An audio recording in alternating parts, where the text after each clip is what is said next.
E aí, senhores, tudo bem? Tudo tranquilo? Ó, estreando o fone, hein? Que é isso, né? Quase no fim do ano, mas enfim. Bora lá então, a gente vai trabalhar industrialização do Brasil, tá? Tema bastante importante, muito cobrado aí nos vestibulares, né? Chega a ser mais cobrado do que toda a industrialização de modo geral, porque essa é do Brasil, beleza? Então, ó, vale a pena a gente começar no período que não existia indústria no Brasil. E, no final das contas, era até proibido ter indústria aqui. Né? A gente vive em um país que foi colônia de exploração. E vale a pena ressaltar que a colônia de exploração, o intuito dela é simplesmente conseguir ganhar dinheiro. Né? Não é exatamente dinheiro, mas sim capital. Né? Durante o período aí não existia dinheiro, papel moeda, né? Mas enfim. Então a ideia não é você desenvolver um país para o futuro, coisas do tipo, né? A ideia então é explorar, beleza? A região sul do Brasil ela vai ter um desenvolvimento, uma colonização tanto quanto diferente, que a gente pode até dizer que ela foi uma colônia de povoamento. Né? Então, por exemplo, quando a gente pensa nos Estados Unidos, isso aconteceu no norte dos Estados Unidos. A região sul dos Estados Unidos, a colonização é exatamente igual à do Brasil. A ideia é exploração, beleza? Então, o Brasil, em sua imensa maioria, era uma colônia de exploração. Né? E quando a gente fala sobre indústria, o primeiro ponto que é notável é o Tratado de Methuen, né, ou Tratado de Panos e Vinhos, que ocorre então de 1703 a 1836. Né? Nesse tratado, a gente vai ter o seguinte: o acordo é Portugal vai comprar os tecidos da Inglaterra, né, da Grã-Bretanha, e em contrapartida a Inglaterra compraria os vinhos de Portugal. Né? A gente sabe muito bem que é até inocência você imaginar essa negociação. Né? Tá embutido nisso aí que a Grã-Bretanha vai, portanto, dar uma protegida em Portugal. Né? E para que isso ocorresse, Portugal vai acabar então proibindo o desenvolvimento de indústrias no Brasil. Então ficou garantidíssimo de que o Brasil, a colônia, né, compraria todos os seus produtos, portanto, da Grã-Bretanha. Beleza? Então isso é interessante porque é proibido ter indústrias no Brasil durante um grande período. Né? Tudo isso vai dar uma mudada muito grande em 1808. Por quê? O Dom João VI vai acabar tendo que fugir, né, de Portugal, porque todo mundo tinha cedido aí ao Napoleão, né? E ele não. Digamos assim, o português enganou o Napoleão, né? E daí ele acaba vindo para o Brasil. Quando ele vem para o Brasil, ele traz toda a sua corte. E toda a sua corte vai ser exatamente como qualquer imperador, né? Tem seus luxos, as suas regalias, e aqui no Brasil não tinha nada disso. Então o que ele vai precisar fazer? Ele vai precisar criar uma abertura no mercado brasileiro, ou seja, trazer mais produtos, né, de outros países. Então, esse tratado aí dos panos e vinhos vai acabar sendo enfraquecido, beleza? Então, ele vai abrir o mercado com taxas de 24% sobre os produtos. E, logicamente, ele vai meio que ignorar a lei dos panos e vinhos, né? A lei não, né? O tratado. Então, no Brasil, a gente vai começar a ter ali, digamos assim, a sementinha, né, da industrialização. Depois, a gente tem em 1844 a lei, né, ou tarifa Alves Branco. O que vai ocorrer então? 30% de imposto, de taxa sobre os produtos que nós teremos, que nós não teremos similares. Ou seja, se a gente não produz aquele determinado produto que o país está vendendo para a gente vai lá e cobra 30% de tarifa. Né? Se existe um similar aqui no Brasil, 60% de tarifa, beleza? Então, ela vai ser criada em 1844 pelo ministro da Fazenda, Manuel Alves Branco, né? Ele, portanto, aumentava essas tarifas aí a fim de arrecadar mais dinheiro, né? Digamos assim, aumentar o caixa do Brasil. E o que é interessante? Por que é interessante essa tarifa aí? Porque os produtos que vêm de fora agora ficarão mais caros. Então, se alguém tem aquele intuito de criar alguma indústria, alguma iniciativa aqui no Brasil, vai começar a valer mais a pena, né? Por quê? Porque o cara, se ele conseguir criar um produto até um determinado valor, uma determinada qualidade ali, né, ele vai conseguir concorrer muito bem com os produtos que vêm de fora, beleza? E na sequência a gente tem a Lei Eusébio de Queiroz, né? Eu devo estar na frente aí de boa parte desse slide. Mas então a Lei Eusébio de Queiroz ela vai acabar proibindo então o tráfico negreiro, né? E temos também a Bill Aberdeen, que simplesmente vai ser que a Inglaterra, né, a Grã-Bretanha, vai poder apreender navios então que estiverem traficando escravos, né?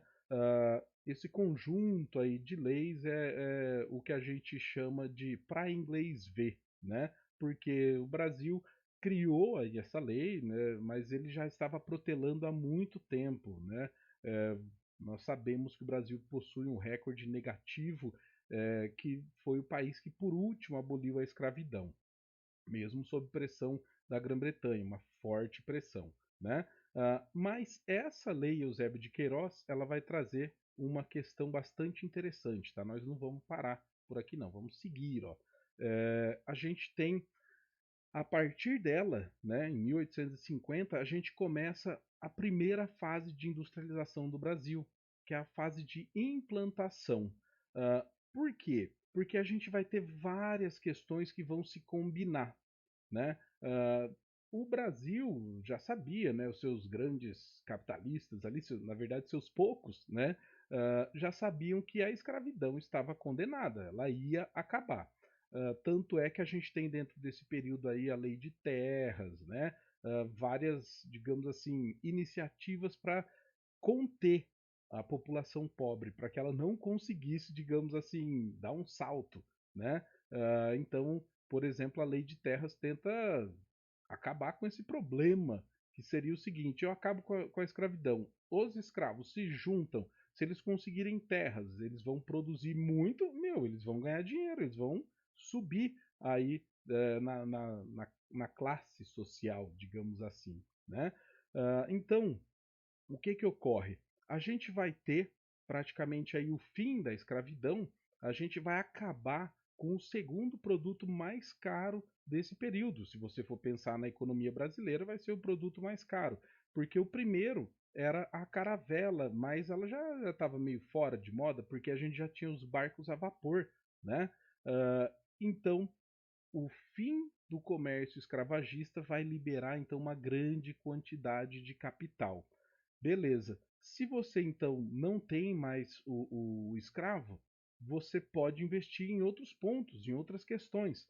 A gente tem também uma outra característica muito forte do Brasil, é que o Brasil, meu, ele era pelado, pelado, né? Não tinha estruturas básicas, né? O Porto de Santos era um negócio absurdo. Olha só, essa imagem aí já é no ciclo do café. Você não está vendo escravos carregando, tá? São homens, trabalhadores, assalariados, mas carregando sacas de café nas costas, né? Você não tinha a mínima mecanização ou coisa do tipo, né? Pode ver, ó, todo mundo levando aí nas costas mesmo o café, isso aí é o Porto de Santos.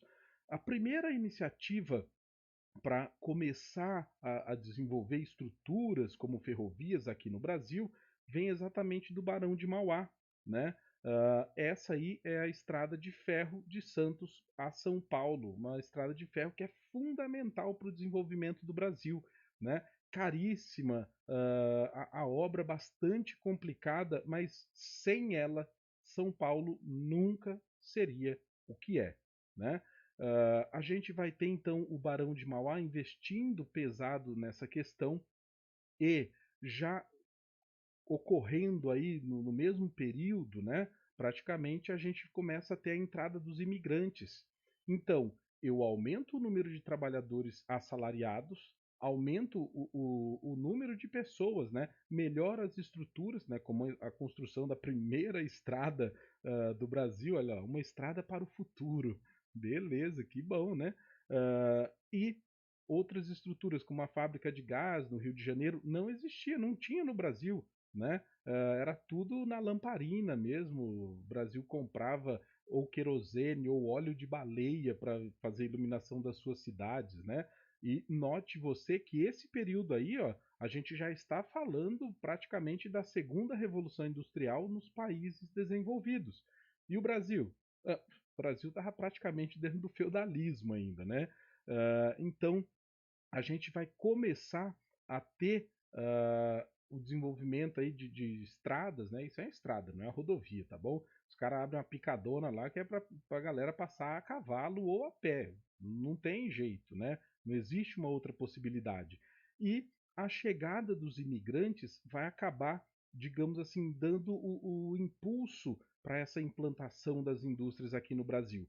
Porque agora você tem pessoas que já estão acostumadíssimas a comprar seus produtos, a trabalhar de modo assalariado, né? E a gente tem grandes grupos aí de italianos, espanhóis, alemães e até dos japoneses, né? Do Kassato Maru, chegando aqui no Brasil, beleza? Então, esse primeiro momento vai ser bastante interessante. E o que marca esse período aí é a Primeira Guerra Mundial. O Brasil não tinha condições de criar tecnologia, né? Então, na verdade, a gente comprava motores, né, dos países desenvolvidos e eles vendiam para a gente basicamente a sua sucata, né? Eles vendiam motores a vapor para a gente enquanto eles já tinham motores a combustão e tudo mais. Então, logicamente, desde esse período a gente já é dependente do mercado exterior. E até antes disso, né? O Brasil toda sua existência é dependente de tecnologia externa, né? O ponto então crucial para, digamos assim, ó, bater o martelo e falar, nossa, agora precisa de ter algumas indústrias no Brasil é a Primeira Guerra Mundial. Porque na Primeira Guerra Mundial acontece uma coisa muito simples, que é, como o Brasil depende de tecnologia externa, a importação vai ser imensa no Brasil. A gente tinha casas de importação. O que, que vem a ser isso? Funciona igual um mercado, uma loja comum, mas todos os produtos vieram de fora, ou no mínimo a maioria. Então o cara, quando ele ia vender alguma coisa, ele tinha ali o seu estoque, né? Ou então a pessoa encomendava e ele comprava na Inglaterra, nos Estados Unidos, na França, né? Mas a Primeira Guerra Mundial quebra com esse padrão. Por quê? Porque é uma guerra mundial, então ninguém ia se arriscar atravessando o oceano tentando trazer produtos aqui para o Brasil, né? Tentar, alguns até tentam, só que o fluxo de mercado vai diminuir muito, né? Por quê? Meu, a Primeira Guerra Mundial ela vai ser travada, sim, no continente europeu e tudo mais, mas no oceano a gente tem também batalhas intensas. E cá entre nós, na Primeira Guerra Mundial não rolava muito respeito, não, né? É aquela coisa, você bate e depois você pergunta quem que era, né? Então, o Brasil vai ficar travado nesse processo. E a gente vai ter um impulso, uma obrigação de desenvolver as nossas primeiras indústrias, beleza? Portanto, esse primeiro período aí, que vai até 1930, marcadíssimo pela Primeira Guerra Mundial, é como se ele fosse a nossa primeira revolução industrial, né? O Brasil vai começar então a desenvolver suas indústrias. Não vai ficar pensando que foi no Brasil todo, né? A gente vai ter principalmente uma concentração nas cidades de São Paulo, do Rio de Janeiro, né? Por quê? A gente sabe muito bem como é o Brasil, e isso não mudou, não se transformou durante um grande período. A gente tem pontos, então, que estarão dentro dessa, digamos aí, primeira revolução industrial. Beleza? Então, ó, Macaulay Culkin. Beijão para vocês, bons estudos e até mais. Ó, falou!